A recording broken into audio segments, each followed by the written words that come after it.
who is our sake sommelier. Good to eat, but she's also in charge of all the hospitality here. Welcome, Angie.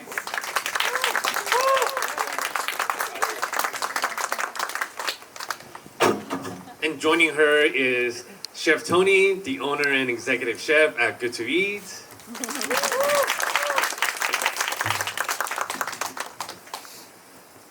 And of course, here is George Lee, the author of A-Gong's Table, and who also cooked all the delicious wagyu today.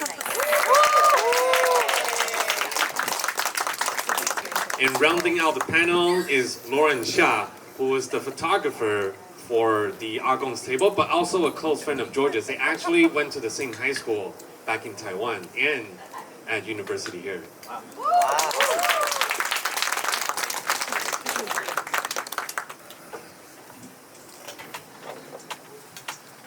All right, so we're gonna just chat through a few topics in general, but we're gonna save some time towards the end for people to ask Q&A. So if you came with a question already, or if something comes to your mind, keep note.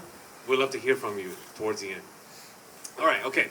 So actually we had a lot of different conversation with the group about kind of the different topics we can explore, and I feel like there is really a lot of different things. But to start off, I would kind of hand it to George to just talk about the kind of the history of vegan food in Taiwan. So let's use that as like a jumping off point into everything else. So yeah, George, tell us about tell us about vegan food in Taiwan, and also just how it's really different than what vegan or vegetarian food is understood outside, like in the States. Yeah, I think to start off, I don't think I think in the book the history is a little more subtle, but I have no qualification to tell history, but I think there is some ways that my life and my family's lives have intersected with Buddhism in Taiwan, and I guess to go back to like where it all started, maybe I think around the 17th century, the Qing dynasty. During the Qing dynasty, some people came to Taiwan by boat and started spreading Buddhism throughout the country, and that the kind of Buddhism. And this was further reinforced when the Japanese came during 1895, was a sort of lay Buddhism that was, it's called Zai Jiao because it's centered around vegetarian teaching. That's what it means in Taiwan. So people practice this kind of eating habit and maintaining Buddhist values, staying at home, I think, and as the Second World War unfolded, and after the Second World War, more and more monks or like higher monks were coming over as well, and it sort of established a very, very deep tradition of Buddhist and vegetarian cooking as well as religion in Taiwan. I know one thing interesting at Good to Eat is that some of the customers tag our restaurant as a vegan restaurant, but I know Tony never came out, thinking that, oh, this is going to be a vegetarian or vegan. But I think it just shows up a lot in kind of our everyday eating, and then for sure what Tony wanted to highlight from, in terms of like Taiwanese cuisine. So I'm kind of opening up to everyone, just from your experience, both because you have grew up in Taiwan and came to the United States, and I feel like when we're in the States, when people talk about, oh, going to eat vegetarian, it's like a specific connotation. There's like salad place. There's place that will like advertise, oh, it's like vegan food. Or sometimes you go to a normal restaurant, you get a vegan or vegetarian substitution of a dish. But in Taiwan, it's much more nuanced than that. So we're kind of opening up to everyone and share from your experience. Okay. I'm first. I think when we grow up, parents always tell you eat more veggie, you will be more healthy. So cooking vegetarian or vegan for me is not for vegetarian or vegan. It's really our normal life because in Taiwan, vegan or vegetarian is really easy to reach out. You one street you can easily get the vegan one, vegetarian one, meat one. Everything is really easy. You can easy to choose. So when I grow up, besides living in Taiwan 35 years old, then come to here. So my almost whole life eating Taiwanese food. So for me, I cooking vegan food here. For me, is I will be more mix Taiwanese the food combination. Taiwanese food combination for the vegan or vegetarian. For me, immediately I can feel what the dangui is really common in the vegan, vegetarian soup, noodle, anything you can eat the dangui flavor. So when I drinking the dangui, immediate for me is the vegetarian one. Yeah. So that's really for me it's really interesting when I see the A-Gong table all the vegetarian. I think it's really good because Taiwan have a lot of vegetarian component. You can easy to reach out. You can go into morning market, 菜市场 to choose whatever you want. And then when we, because I'm very old, okay, I'm older. when Before when I was young, usually you get the meat is luxury. So we really use a lot of produce vegetable to cooking the daily meal at home. So it's really common when how we eat those are vegetarian or vegan at home, including on the street. And then in Taiwan, we cooking those food. Usually we really love the original ingredient flavor. So it's really easy for me when I cook in here. So ingredients are really important. How I can replace ingredient original flavor, then cooking balance. Then you eat, you will feeling your stomach feeling really comfortable, really nice, and you don't feel heavy. So we have a lot of customers when they order the whole table and they feel, oh, it's almost halfway to all the vegetarian. They don't feel they eat vegetarian. So I think that's how different Taiwanese, for me, different Taiwanese vegan food is a really different other country, I think. I want to add a little bit that I always feel fascinating about that. So like Sean just mentioned that it's very common that so our menu rotate every day, but it is very common that on our menu about like sometimes as high as like 40% of the menu we can mark as vegan, and we can even mark 2 more things as vegetarian. So that really comes. I would say there are 2 reasons contribute to this result. One is that so George just mentioned that so in early days the religious reason that so people tend to have like so well born and raised from Taiwan, everyone grew up that we were told that yeah that we need to be vegetarian for 1 week or for 1 month like wish for good karma or things like that. So because the religious reason that that contribute a good ecosystem of the tofu product, of how to incorporate the spices, produce, pickling, and tofu or soy related product onto Taiwanese dining table.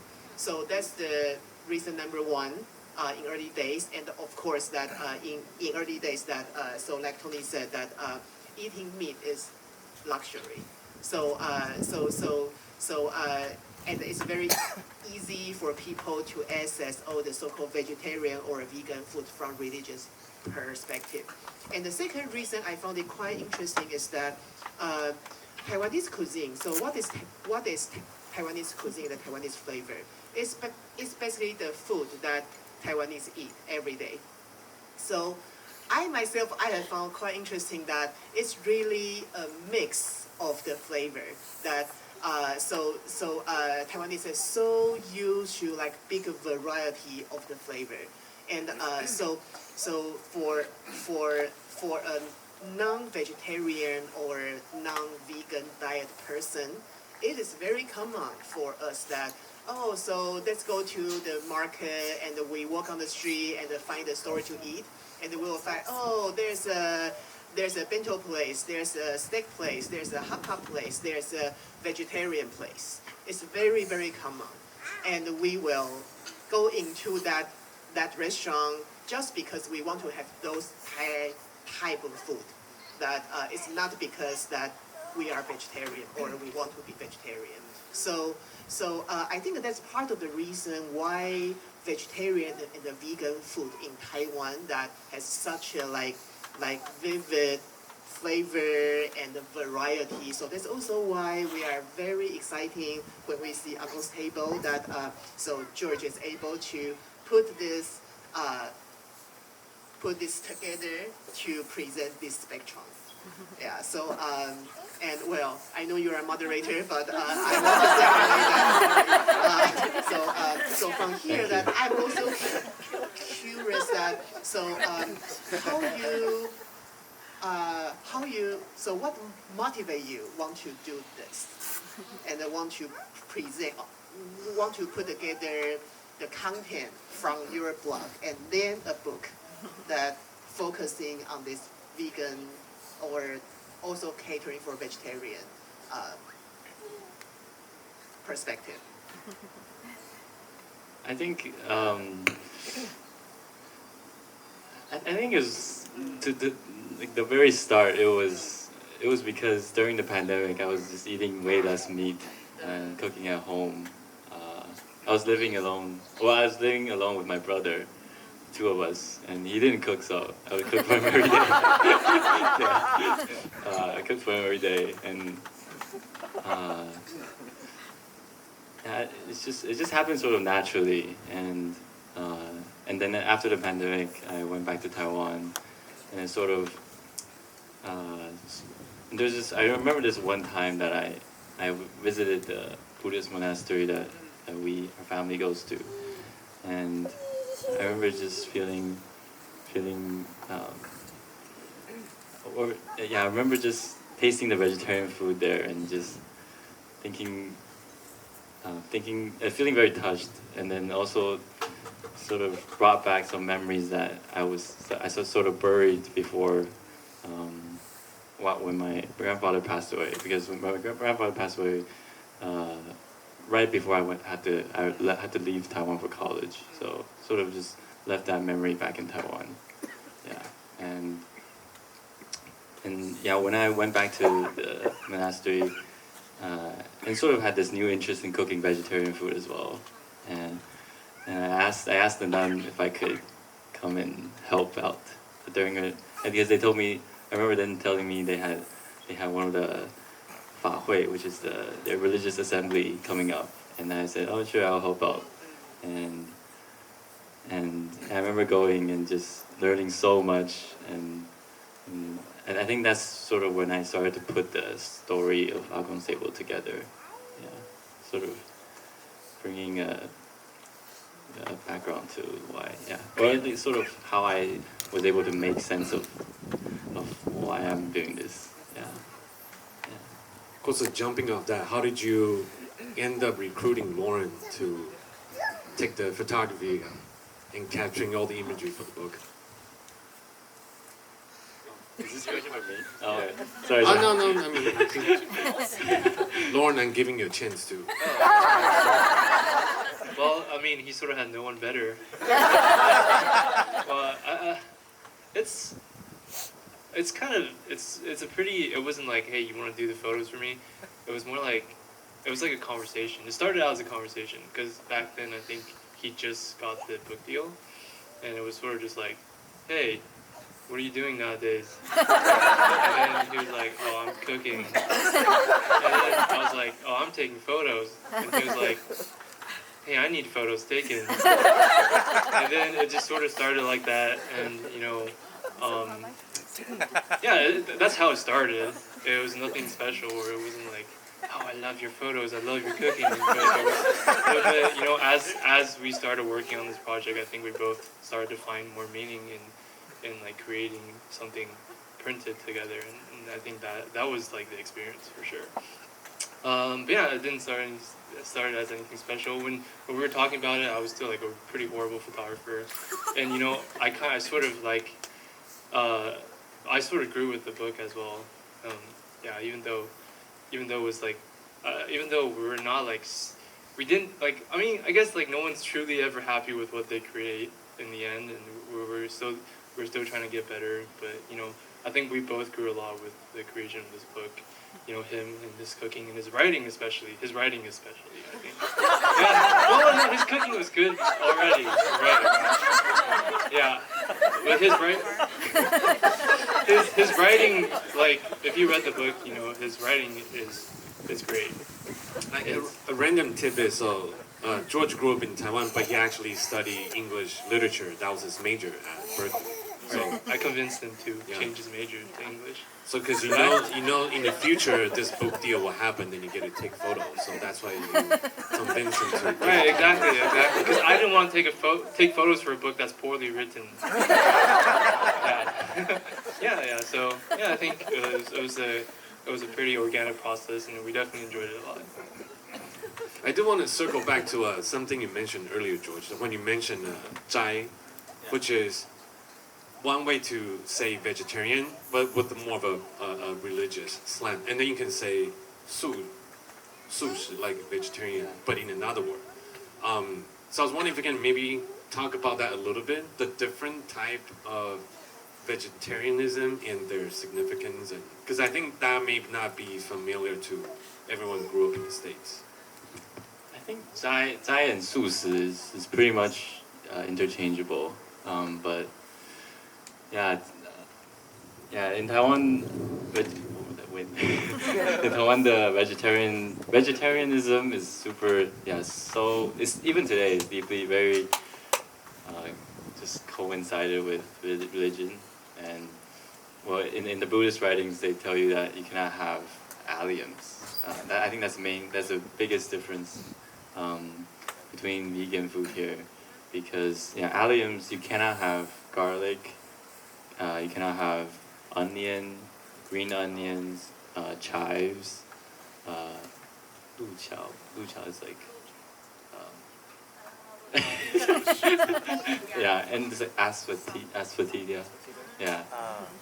All different kinds of alliums. You cannot have that because it's supposed to give you desires for food or for anything else, and it's supposed to make your mouth smell bad. That's part of it. Yeah, and so that's vegetarianism in Taiwan. Yeah, and like for example, if you go to a Taiwanese restaurant and you said, "Oh, I want this vegetarian," and so they would just default to not adding alliums. Yeah, and if you're taking the chef exam and it's supposed to be a vegetarian dish, it cannot touch alliums, or you'll fail. So that's like very strictly coded. And I think starting the 2000s or maybe late 1990s, there's the idea of veganism starting in Taiwan, and it's like a direct translation, "weigan" in Taiwan. Yeah, and that kind of cooking uses alliums. Yeah. So this book is sort of, I tried to tread the two, because I didn't want to exclude alliums from my cooking, because I think there's still good ways to use them. Yeah, but I understand not using alliums, and not even just from a religious standpoint, but from a culinary standpoint, because sometimes like alliums, like garlic, it's just too overpowering for purely vegetable dishes. So it's a good idea to be mindful of these things when you're cooking.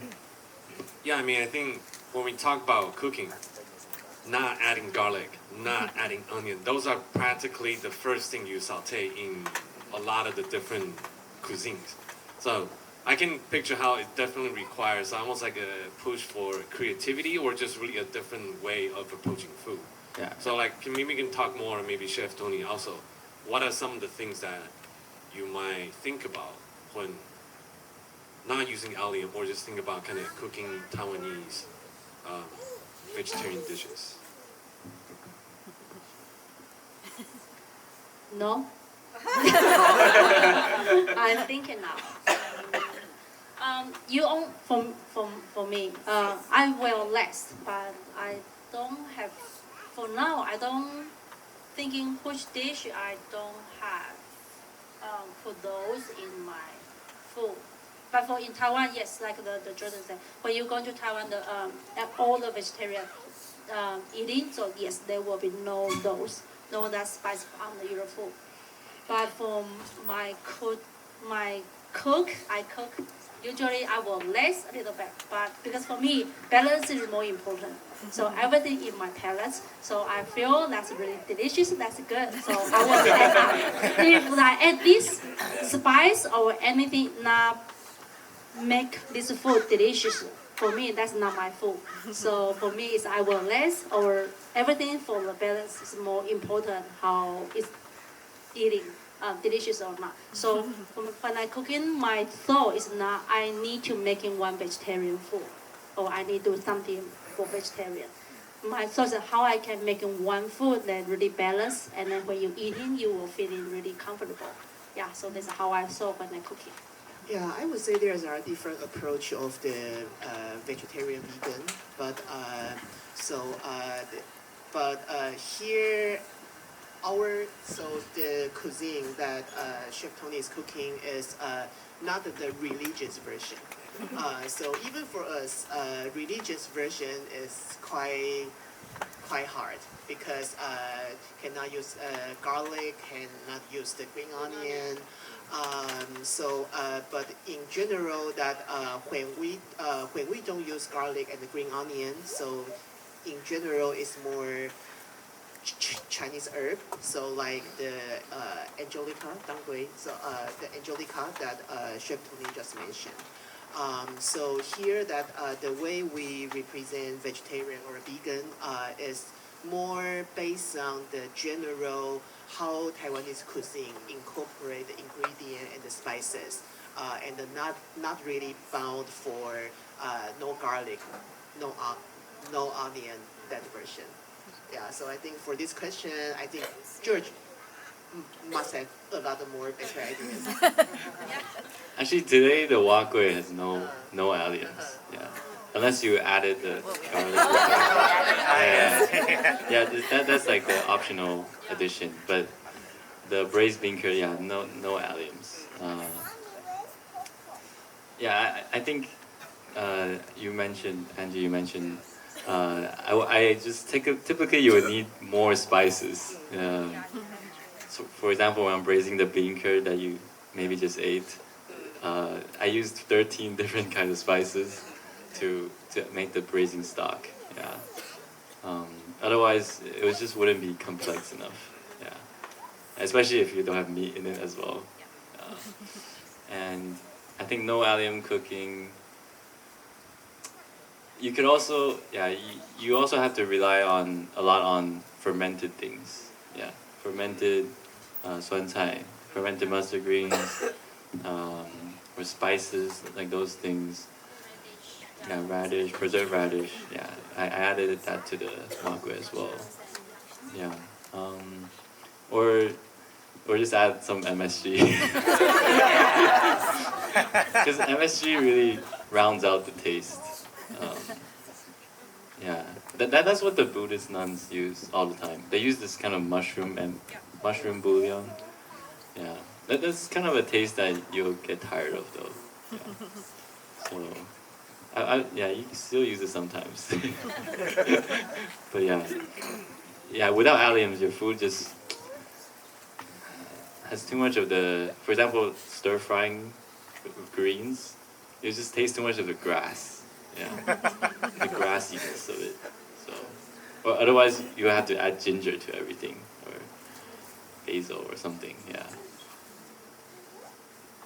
Cool. Okay, so I'm thinking about kind of change of pace. I want to kind of talk about the the emotional or the storytelling component from the book, and also kind of ties to what you folks do at the restaurant. So initially, I wanted to ask George. This is kind of earlier. We're having lunch. We're talking about what we're going to talk about sitting up here. So I was going to ask him about, who's the audience? Did you write for an American audience, or I was going to kind of lead towards the angle of, as someone grew up in Taiwan, how do you write for a more general audience who don't have the context of Taiwan? And to my surprise, your answer was, There's no audience.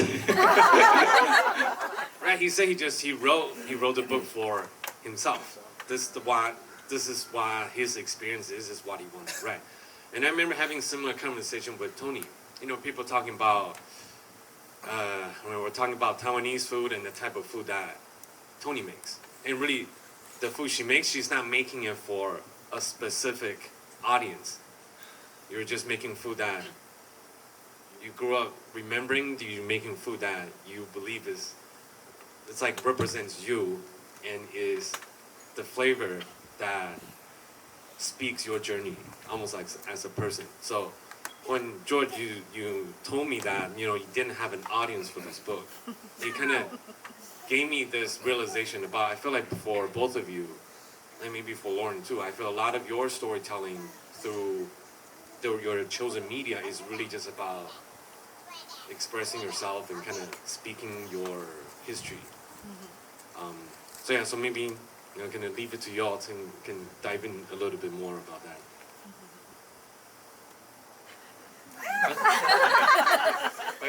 I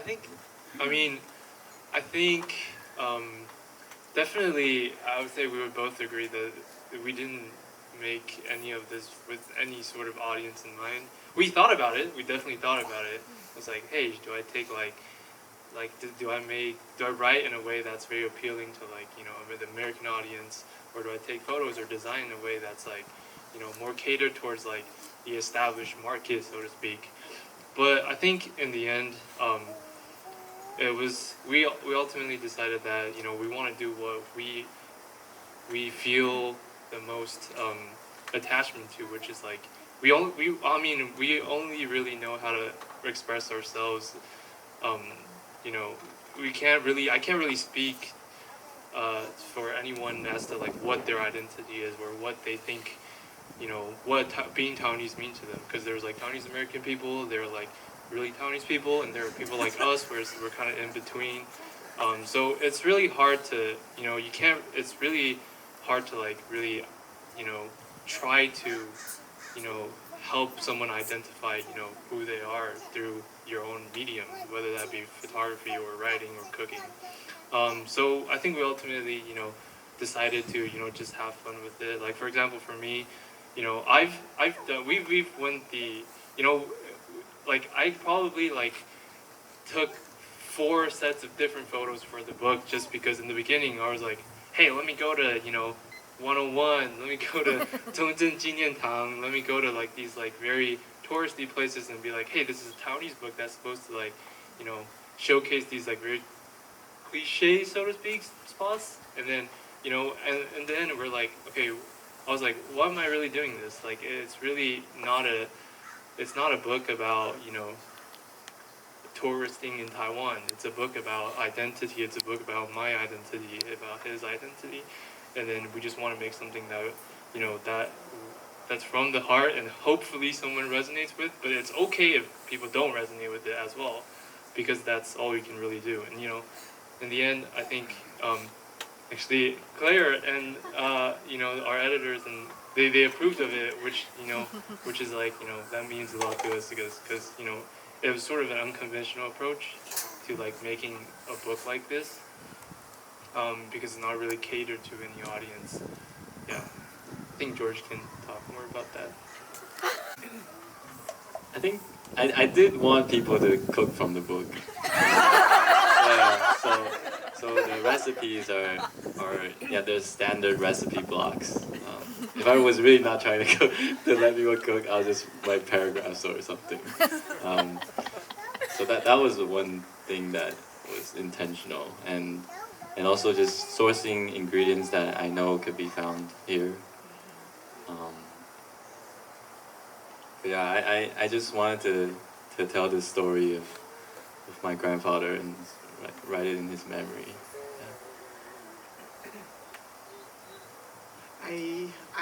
I just want to like after you, so I just want to add that I always feel fascinating about that, really that well, like writing a book, including recipe and story, or creating recipe that both you and Tony create recipe that so all kind of the art form, that through the art form creation is really a journey of the self-realization of who you are and where we are in the world landscape. So like us that when we started to cook food for the community over here, we really start from that we want to share Taiwanese food and flavor sensibility to our friends over here, because no one knows about Taiwanese flavor, and there are a lot of beautiful flavor that we miss a lot that not really exist over here, and we want to cook those food to tell the story of Taiwan, which we miss every day. And of course, at the very first beginning, that we just choose something that we feel we are not able to find anything similar over here. So and also we will do something that we feel that so it's the way we put the ingredient together, the way we ferment, the way we pickle is very unique in Taiwan. It's rarely seen anywhere else. So that's how we started. We want to cook for our friends over here. And of course, the so-called our friends become more and more people. But funny thing is that the more we do this, the more we realize that we started from the things we miss and the things we feel we want to share. And we end up from that by communicating the story we want to share. And then we found that there are a lot of elements in Taiwanese cuisine, and the Taiwanese hospitality is very unique to this world. So that's why we keep doing this. And I believe it's the same for George too. That you started from you want to like during the pandemic, and you start to do something for yourself, and also that you start to like share with your friends through your blog or media. But I believe the more you do it, the more you realize the uniqueness of the Taiwanese vegan cooking, and that really creates a huge difference.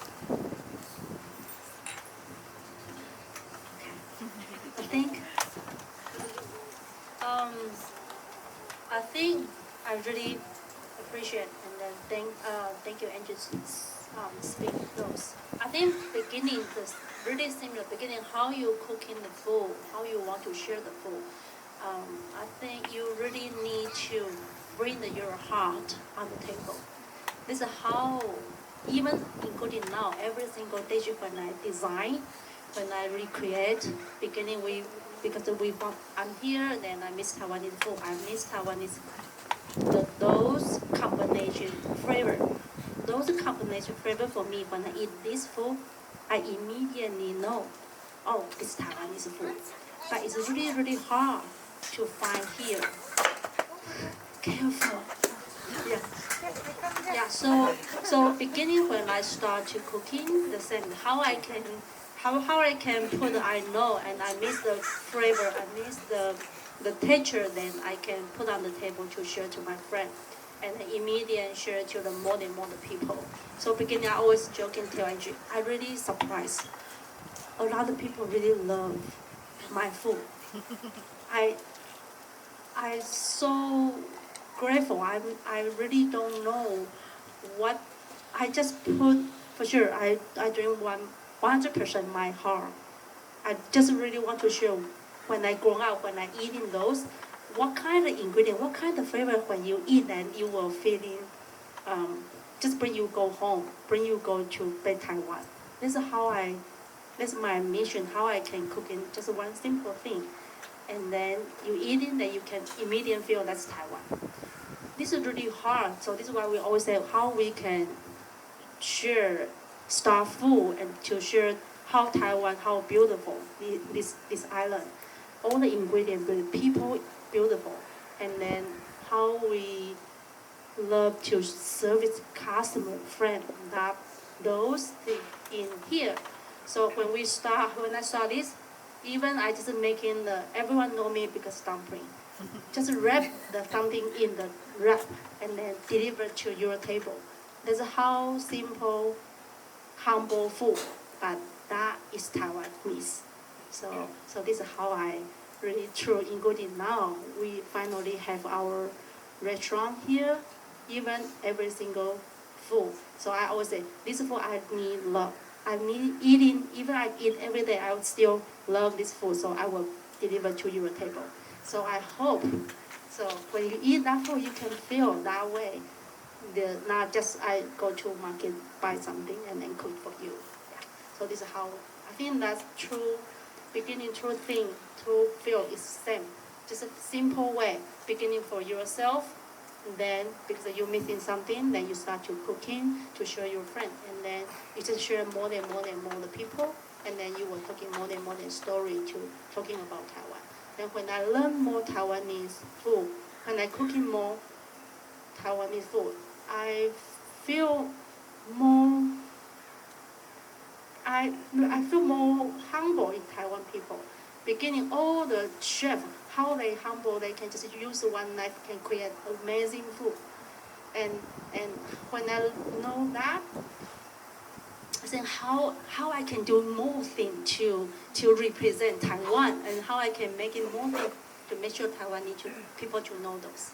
So I think I really happy to hear you beginning you just doing this by yourself beginning. Then I think now everyone see your book. I think everyone more people know Taiwanese book. I think that would be.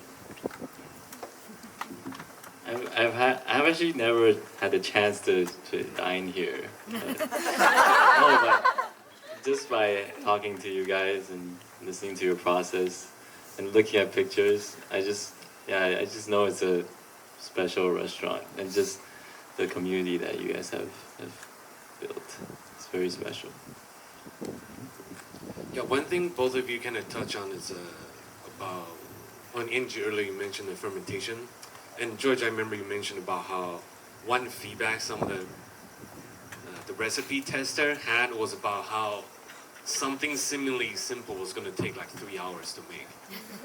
And I know a lot of times Tony here in the kitchen is also adamant about doing certain things the original way or the nature way. Even if it means that, yeah, this is going to dry out in the sun for 3 days. And if it's cloudy, it's going to take 5.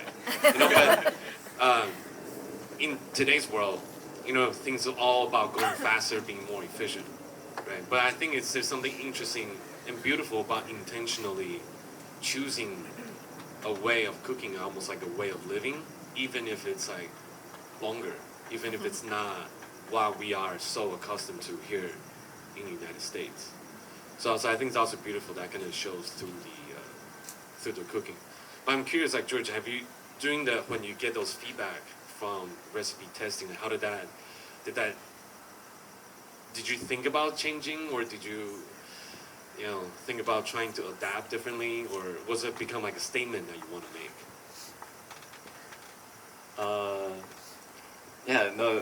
One Amazon reviewer wrote, honestly, I'll never cook from this book.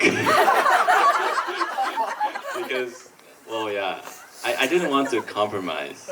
Yeah, I didn't want to compromise. And I think if you're really honest with yourself, and cooking Taiwanese food in the U.S., you need to make a lot of things from scratch because it's just not findable. Yeah. So for example, loofah is an ingredient that that I wanted to keep in the book, even though it's sort of hard to find here. Maybe you could find it at farmers markets, but yeah, California is very privileged for that, for being able to find all these things. If you're in the Midwest, there's no way you're finding like fresh loofah. You had loofah. That's the cover. That is, Cover yeah, of the book. that is. But I've seen other authors, for example, my friend Hannah Che. She in her book she used cucumbers in place of loofah because she knew that it would be more accessible. But that's one thing that I wouldn't compromise for. Yeah, yeah. Tony, anything you wouldn't compromise for? Everything. I mean, I know the answer, but I want to hear. I would love to hear it. I don't think so. What do I compromise? Everything. So, let me think. For sure, I compromise the cabbage. Here, the cabbage is a really different Taiwanese cabbage. It's so different. Taiwanese cabbage is really sweet, really crunchy. So only I think cabbage is because beginning I'm making a lot of dumplings, so I use a lot of cabbage. So only cabbage I need to compromise because I only can find that cabbage. I cannot find other cabbage. And I think, yeah. Finally, I can find a loofah. Because we know the farmer and then have loofah, so finally I can show everyone how to eat the loofah Taiwanese way.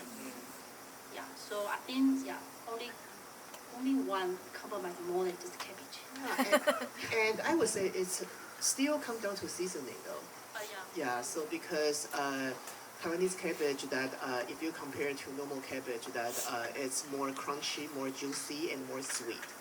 So so I know when Tony make the pickled cabbage, so the Taiwanese pao cai, that so actually our pao cai like go through a lot of iteration that we do need to adjust that the way we use the vinegar, the way we use the sugar, that so we are able to recreate the same flavor. But our recipe and the way we pickle or marinate that pao cai can never use in Taiwan because it's different ingredient. Mm-hmm. Yeah, so this is one of the example. Well, I'm just checking the time. I think Oslo's getting a little chilly, so I don't want to get everyone like stuck out here for too long. But now I want to see if there's any last parting words the panelists want to mention. If not, I'll turn it over to the audience to see if anyone has any burning questions. I have a burning question. I guess my question is kind of this is a really unique project in not only how you approached it, but the fact that it exists, I think. Like, I'm really glad that it exists. And I hope that more things like this exist, where you can do such a personal narrative and have such a specific topic and not have a specific audience necessarily, like that you're selling to, right? I'm wondering just like, how did the book deal process come about, and how much back and forth did you have to do with the publishers, or were they just like carte blanche, we found you, we love everything you do, and do whatever you like?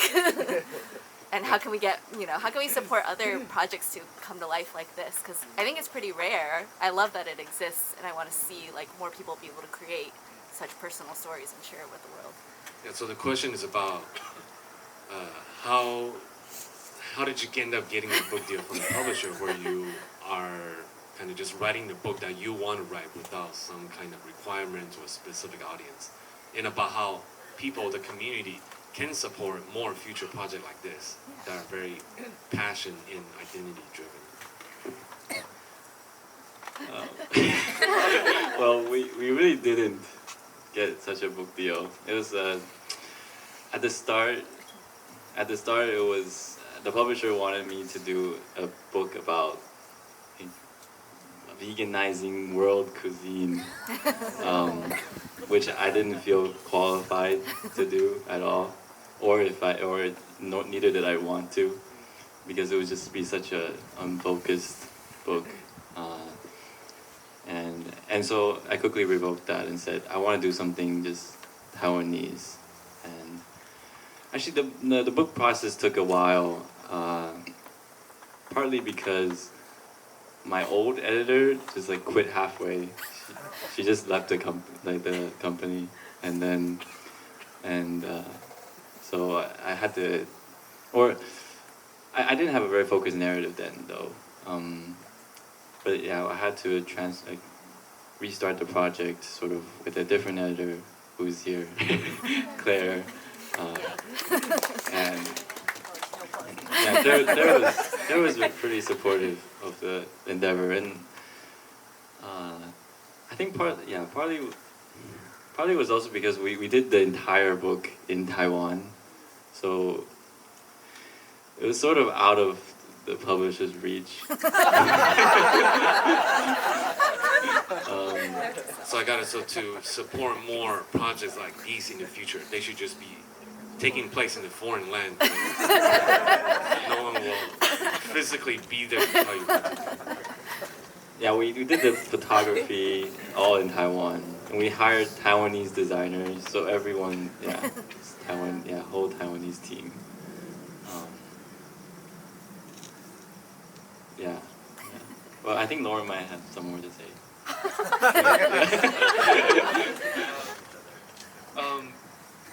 Yeah, I mean, I think when it comes down to it, it's just like, how much does this thing mean to you, right? Like, do you want to do it well?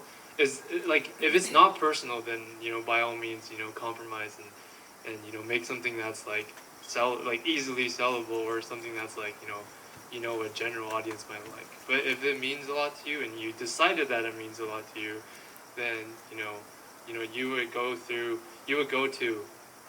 go lengths to, like, you know, make it the way you want it to be, even though, like, you know, you at the end you might not even be happy with it, but like, it's like, given the amount of time and effort, like, and, you know, your growth, you're able to make something that you're happy with at that time. I think that's what's important. And yeah, I mean, this book took way too long.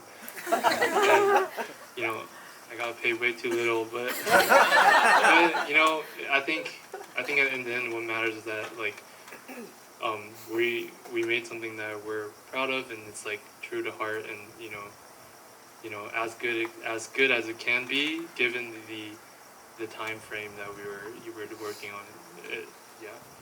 Yeah. Well, I think I guess to answer your question, like, I guess give them more money. Yeah, but honestly, This it's like, the supporting future projects like this. right. So I think you would have to trust the artist, the storyteller, the writer, the chef, you know, that they can create something. You have to give them the space and, you know, the time, and trust that they can create something that's, you know, theirs. Yeah, and that's unique to their personal identity, right? I think just giving more trust and giving more space for thought, I think that's pretty important. Yeah.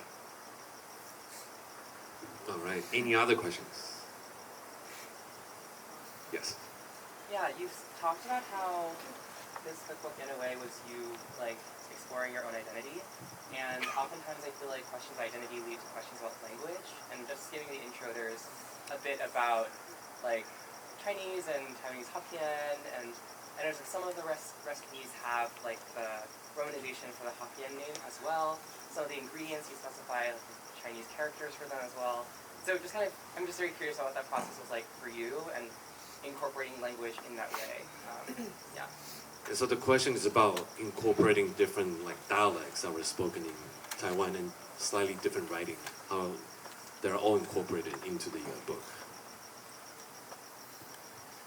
Yeah, I think growing up in Taiwan, there's certain words that you just wouldn't say in Mandarin. For example, if you're just switching between Mandarin and Taiwanese, because at home, for example, grandparents usually spoke Taiwanese, and even then, there are certain words that, for example, like preserved radish, cai bo, you just no one says like Cai Pu. Yeah, or yeah. Even if you don't know Taiwanese, like yeah, if you lived in Taiwan long enough, you just say the Taiwanese on command. And I wanted to keep it true to that.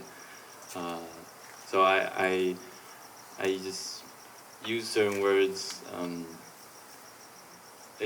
sort of intuitively. And for example, when you're frying aromatics in oil, like kyungpang, yeah, kyungpang, that's just a very, very intuitive thing to say, yeah, when you're doing that. So, yeah. Right, so it's almost like you chose whatever is the most common for a given item or a given topic. Yeah. You know, if people refer to it in like Mingnan, you use Mingnan. Yeah. If people use it in a Mandarin, then you use Mandarin. Yeah, I think one thing to know is that Hokkien has so many different like mini dialects throughout Taiwan. So it's impossible to Romanize everything exactly how everyone pronounces it. So my family pronounces it a certain way, and because we live in Greater Taipei, so we pronounce it sort of the same way that people there do. For example, like sweet potato kanji, like hanji bei. You can say bei, like for the kanji word, you can say bei, or you can say like moai. Like such different ways of pronouncing it. But I didn't like want to make a list of all the different ways to pronounce it. So I just in those recipe head notes or whatever, I just pronounced it. I just romanized it the way I know. Yeah. Yes. Oh yeah, just do you have a favorite recipe from the book that you included? The question is the favorite recipe from the book and why. I think someone asked me this. I think you or Jessie. Oh, no, not Jessie. Yeah, Jess asked me earlier. It was I told her it was the braised pork and the lu fan. Yeah, braised pork over rice. Because that one took me so long to really nail. And I think that was a good recipe because it teaches you to make like 4 different other recipes because you have to make gluten from scratch or you have to buy it somehow. Yeah. And I use 2 different kinds of gluten in that dish to represent the lean meat and the fatty. I just think that's just comes together. Right, I mean, it's such a meat-forward dish. To make a vegan version, it's almost requires like extra level of diligence and attention to the ingredients. Question in the back.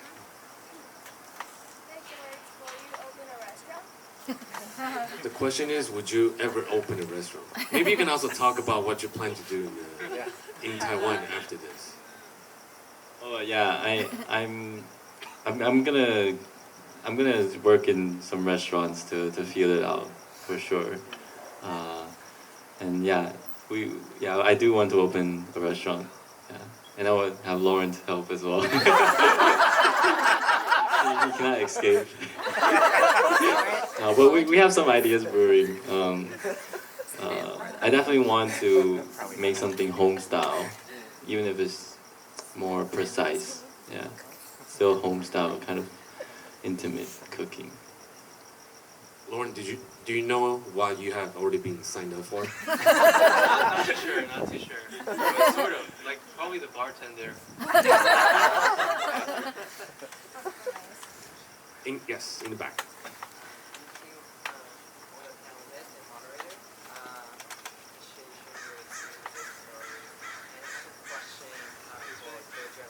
Can you speak up? Sorry, it's a little bit hard to hear. Okay. Yeah, can you? You can come up. Okay, maybe I'll repeat. First, I said thank you for all the panelists and the moderator. I appreciate you sharing your stories and experiences. And I have a question for George and Lauren. Through this project, what changes have you noticed in your relationship with your identity? Oh, that's a great question. You want to go first? The question is, through working on this project, what changes you've Yeah, noticed yeah. on your I identity? think that's a really great question. I think a lot changed for sure. Yeah, that's a hard question. I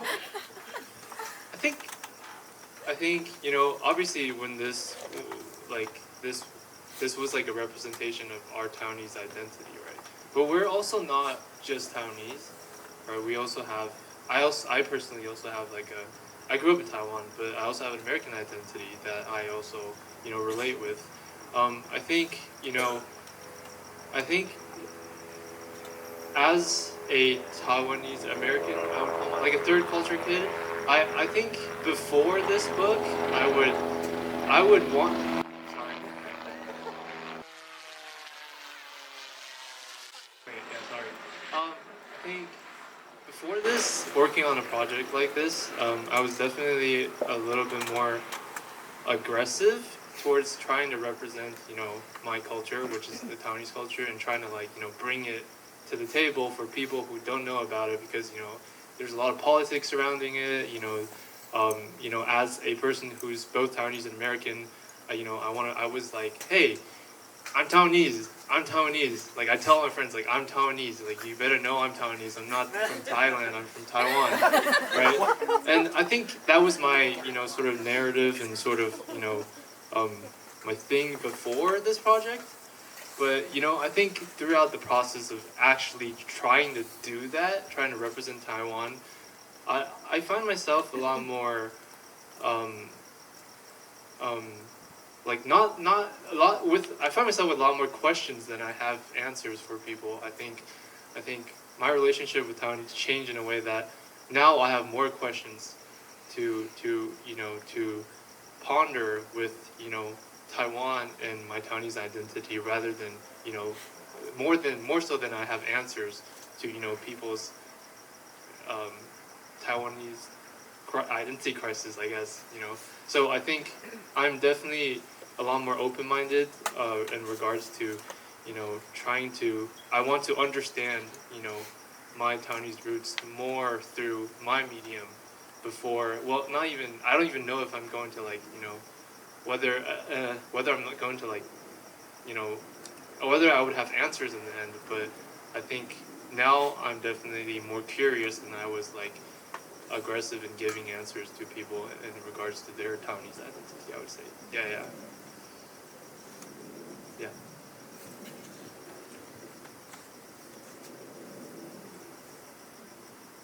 Yeah, I think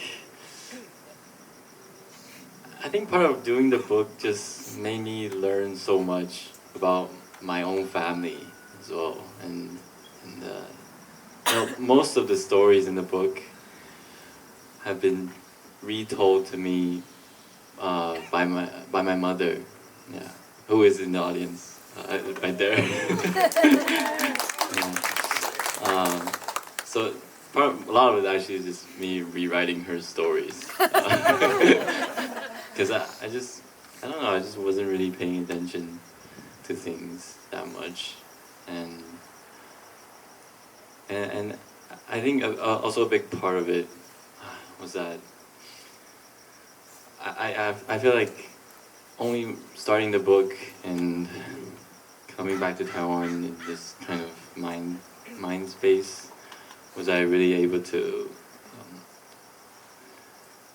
It's weird that I start to feel like I only start to know my grandpa like years after he has passed, and I'm still understanding him now.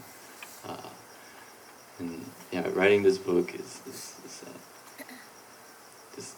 allowed me to make sense of my own place in Taiwan and my family. A lot of it is like how Taiwanese history coincides with like my own family as well. Just makes me feel more rooted, more anchored. Yeah, and I think this question could be related to Tony and Angie as well. Sort of how opening this restaurant has changed or not changed your identity or your relationship with being Taiwanese. to me, that it's really before. Well, I do this because Tony started cooking. I started as that because she couldn't speak any English, so I helped her to, and it was really just like 6 years ago. That so I every day I saw her that put a lot of effort in all the detail that that no one would imagine those were happening. It's simply because I think as George or Laurent just mentioned that cooking Taiwanese food over here that if you want to do it really good, that you need to make everything from scratch. So it's a lot of care and attention. And also, so that's why I started to observe her and start to see that, oh, okay, so that's how you craft the detail. And well, we started from Papa, so we have a lot of great foodie customer. They are so curious on food and culture. So when they taste, oh, this is so unique, so this is different, why? And then we always share the story behind it. And why we choose to have that one more step, why we choose to make that from scratch, because of what?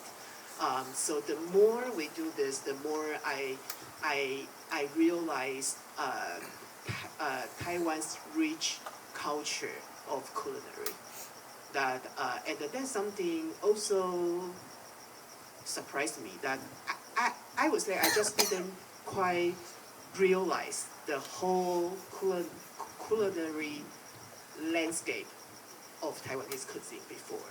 So the more I do it, the more I learn, the more I feel very humble.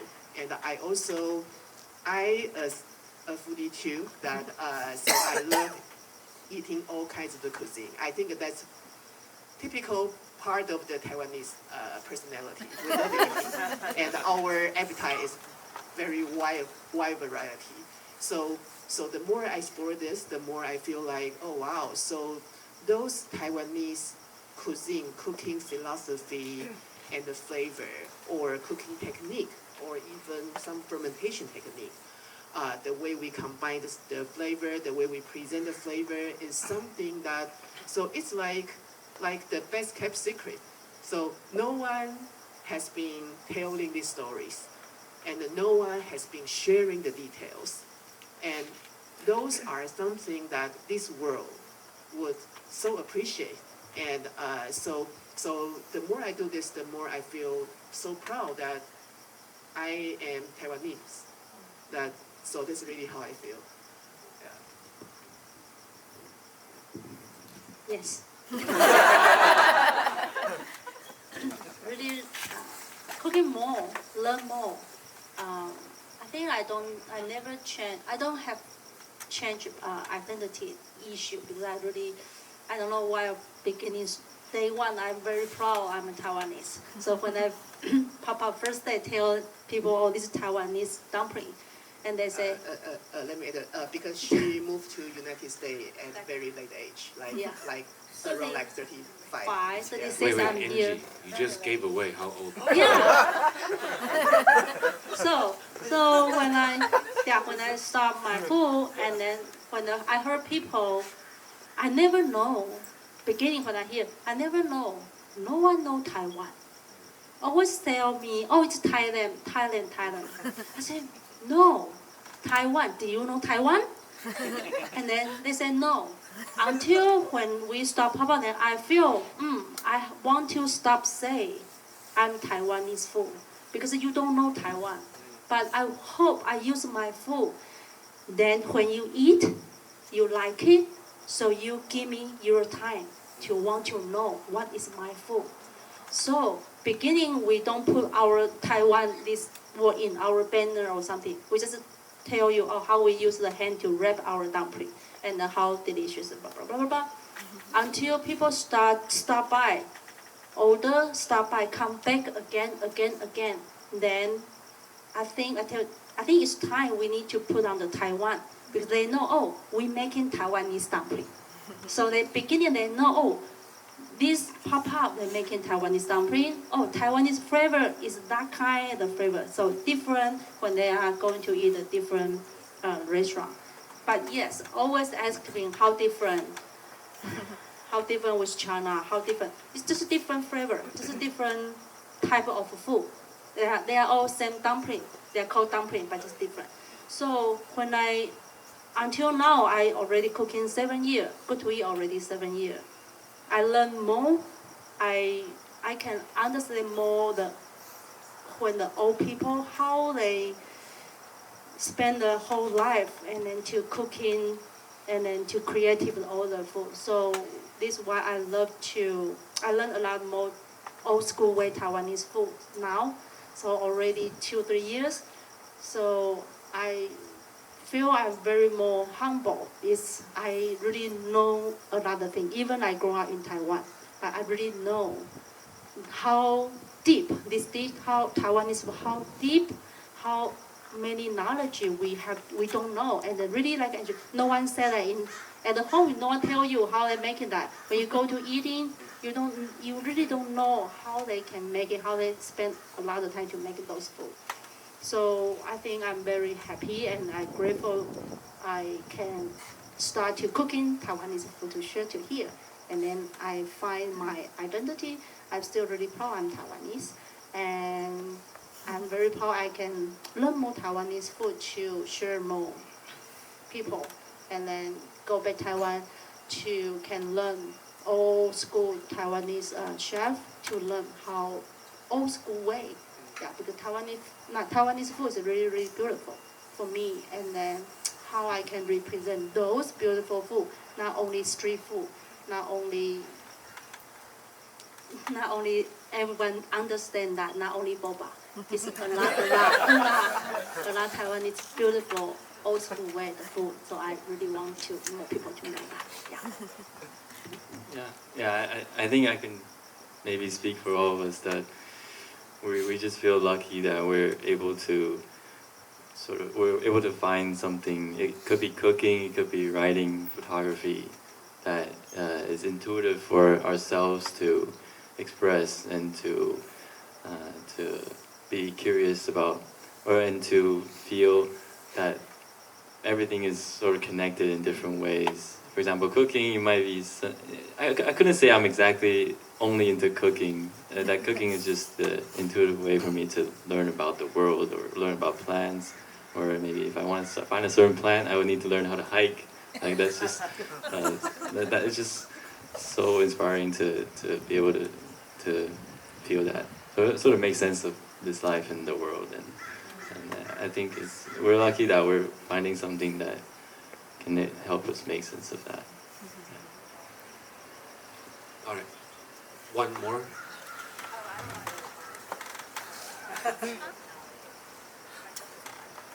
Okay, I mean, if you don't want to ask like up front, later on when we go back in, you can also ask George individually one-on-one also. Okay, one last question. Here we go.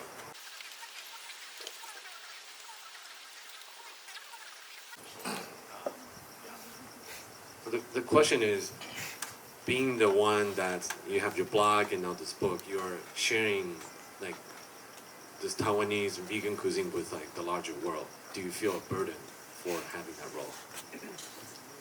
Yeah.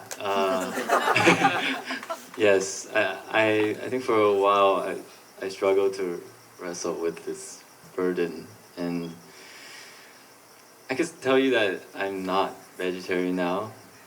Yeah. And I think for a while I felt like I had to stay vegetarian. That's one of the things that I would feel pressured to uphold. But yeah, I think my work going forward is I think starting from this book as well, just to I'm not really trying to be a spokesperson for anything, just the things that I'm curious about and the things that I want to show.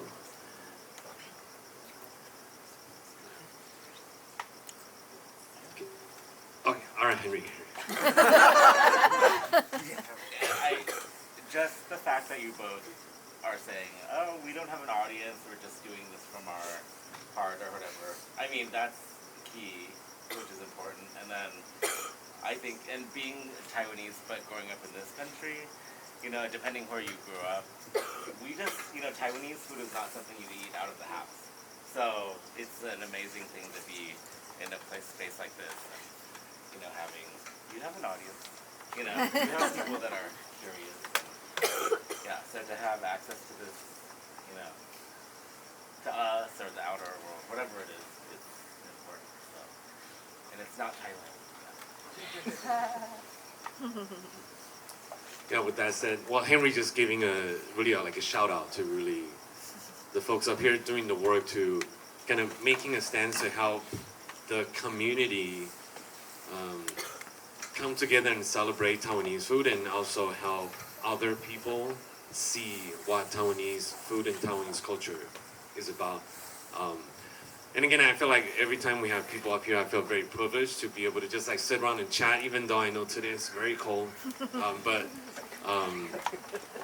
you know, I do feel like more conversation we can have about these, the better, more opportunity we could give to other folks maybe grew up in the States that didn't have the access to their ancestors' stories or memories. But also kind of help us to continue to tell our own story, to you know, really inspire others and to continue to strengthen the community. So again, we'd like to thank everyone on the panel tonight. So let's give them a round of applause.